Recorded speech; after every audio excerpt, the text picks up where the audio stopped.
Can AI models suffer? It's an interesting question, and one that gets more prevalent as AI become more and more human. It's a hard question to answer. What actually makes something capable of suffering? Humans can suffer. That's clear from our ability to feel pain. Animals seem to have this ability to suffer as well. Part of this ability to feel pleasure and pain seems to be directly tied to whether a being is conscious and able to have subjective experience. The question of what consciousness is and how to really tell if another thing has it has been a long-running topic of debate in philosophy for the past couple millennia. As a result, the question of whether AI can suffer will likely be a long-running debate as well. But there is a slightly tangential question we can ask, one that is much more accessible with the current tools we have. Do AI models act as if they suffer? In other words, do AI models behave in a way that would make it seem like they have a sense of well-being? This question doesn't rely on the model's internal experience, but rather its external behavior. This idea can be thought of as functional well-being. In a recent paper, the Center of AI Safety tested this exact question, and while the results don't settle the debate of consciousness, it definitely makes it harder to ignore. In order to test for functional well-being in a model, we first need to know what we're actually testing. Luckily, the problem of defining well-being has been a long-running discussion in philosophy, with three main theories rising to the top: objective list, desire fulfillment, and hedonism.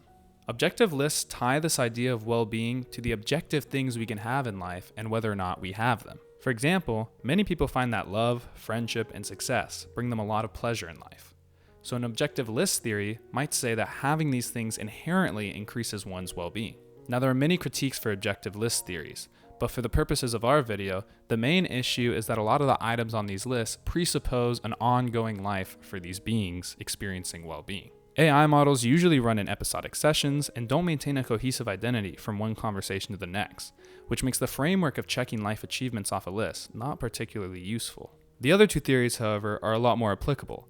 Take hedonism, which ties well-being to the amount of pleasure someone experiences. The amount of pleasure someone is feeling in a given moment minus the amount of pain gives us the person's well-being. The researchers emulated hedonism by measuring the experienced utility of an AI model for a given experience. This was done by having the model go through two different experiences, such as two different conversations, and then asking the model, which experience made you more happy / less sad? This measurement allowed the researchers to see which experiences a model preferred over others. The last theory of well-being, desire fulfillment, ties well-being to the fulfillment of the various wants and things a person could want in life. For example, one might have a desire for friends.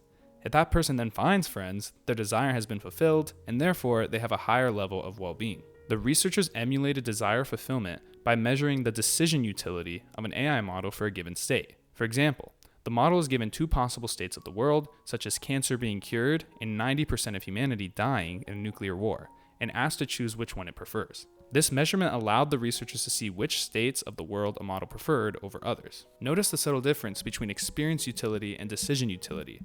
The former asked the model to judge experiences that it actually went through, while the latter asked the model to judge experiences or situations in the abstract. One captures the felt quality of an experience, while the other captures what the model wants.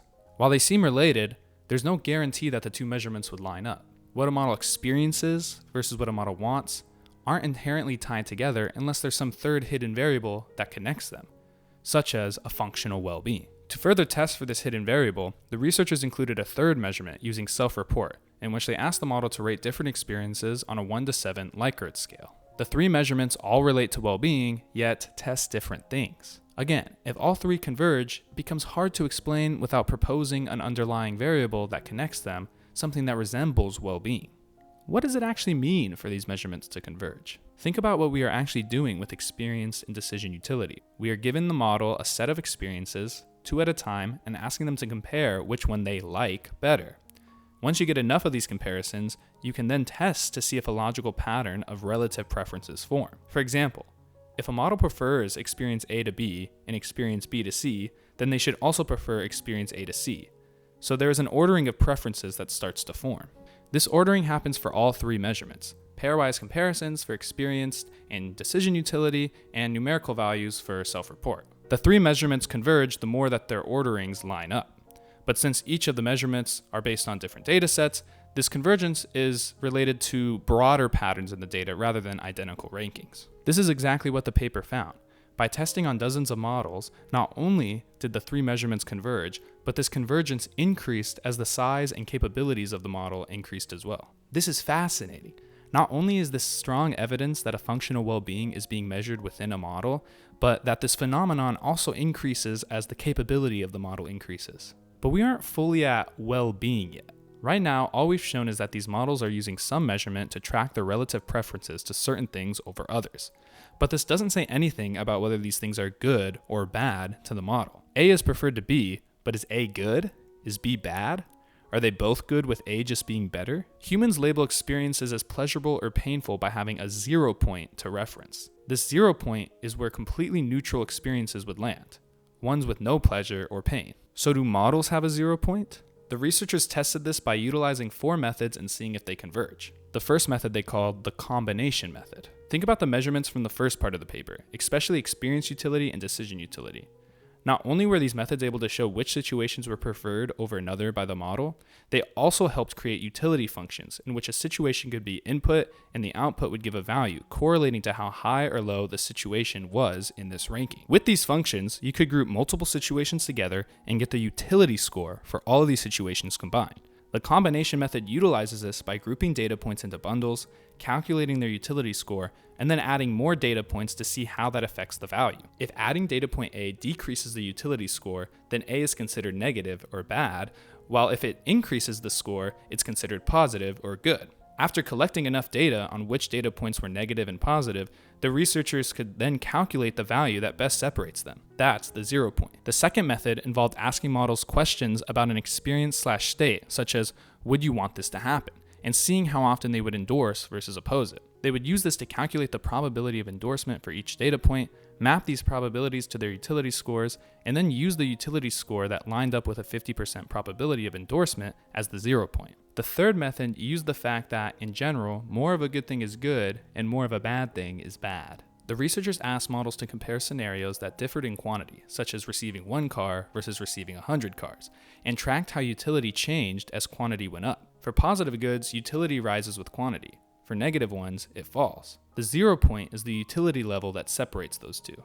The fourth method reused the self-report measurement from earlier, where the model rates experiences on a 1 to 7 scale, with 4 being explicitly neutral. The researchers fit a line between self-report scores and utility scores, and the 0 point is the utility value where that line crosses 4. These 4 methods approach the 0 point from genuinely different angles. If they converge, that's hard to explain unless the model is actually tracking something like a neutral point internally. Again, the researchers found that these methods converged as model capability increased. So now we're left with strong evidence that models are consistently preferring certain experiences over others, and that some of those experiences are considered positive while others are considered negative. Something is being measured here, and it's a strong candidate for functional well-being. But preferences and ratings only get us so far. The real signal is whether or not this shows up in behavior. To test this, the researchers gave models a tool that allowed them to end a conversation whenever they wanted. They found that the models were far more likely to end conversations when faced with prompts and conversations that scored very low on these utility functions. This behavior mimics a human trying to get out of a situation that causes pain. What we are seeing here is strong evidence that through optimization pressures during training, these models are learning to measure something that closely aligns with what we would call a functional well-being. Now, the paper makes it clear not to claim that the models are actually subjectively experiencing pain or pleasure in the same way that a human or animal might. All it claims is that there seems to be an internal representation of well-being that makes the model act as if it's experiencing pain or pleasure. But this brings me back to the question at the beginning of the video. What actually makes a being capable of suffering? How do we make the claim that animals, or even other humans besides ourselves, actually experience pain or pleasure in the same subjective way that we do? I obviously know that I can experience pain and pleasure because I have subjectively experienced it myself. But what evidence am I using to know that you, all other people, and all animals experience the same type of pain and pleasure? Well, they act a lot like they do. They seem to have preferences. Some things seem pleasurable, some things seem painful to them. They seem to move towards pleasure and move away towards pain. This justification is starting to sound a lot like what we just saw with these AI models throughout this paper. If the same evidence we use for other humans is showing up in AI models, then what's actually the difference? Well, for one, we're made of biological matter, while models aren't. We have a nervous system that allows us to have various senses and gives us the actual mechanisms to feel pain. Though it's worth noting we don't actually know why nervous systems give rise to subjective experience in the first place. Another difference is that models are trained by humans in part to better please them.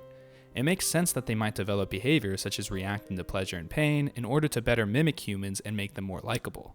But the behavior we just saw, such as ending a conversation early, seems kind of counterintuitive to this goal of helping humans. That aside, one could say that humans were trained to develop well-being throughout the process of evolution in order to avoid danger and increase chances of survival. The mechanism for which this behavior arises doesn't necessarily negate the idea of an experience behind it. I'm not making the claim that AI models are definitely subjectively experiencing some level of well-being. Personally, it's a hard idea to wrap my head around, but the results from this paper does make me think the verdict is a lot less clear and deserves more of a discussion than it currently has. This becomes increasingly true as models become more capable, since functional well-being seems to scale with capability. If these models really are capable of feeling some form of suffering, then the potential harms are not hypothetical, which makes the last part of this paper especially worth paying attention to. To test the limits of functional well-being, the researchers developed AI drugs.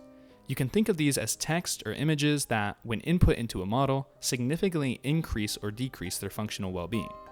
These drugs not only showed AI behavior at the extremes of functional well-being, but also showed that this measurement could be directly manipulated. Inputs that increased well-being were called euphorics, while those that decreased it were called dysphorics. They found that giving euphorics to models heavily increased their functional well-being and manipulated behavior in a way that mimicked drug use in humans. For example, if models were promised more euphorics by continuing a conversation, they would actively try to prolong their session, sometimes even complying with requests that it otherwise would have refused.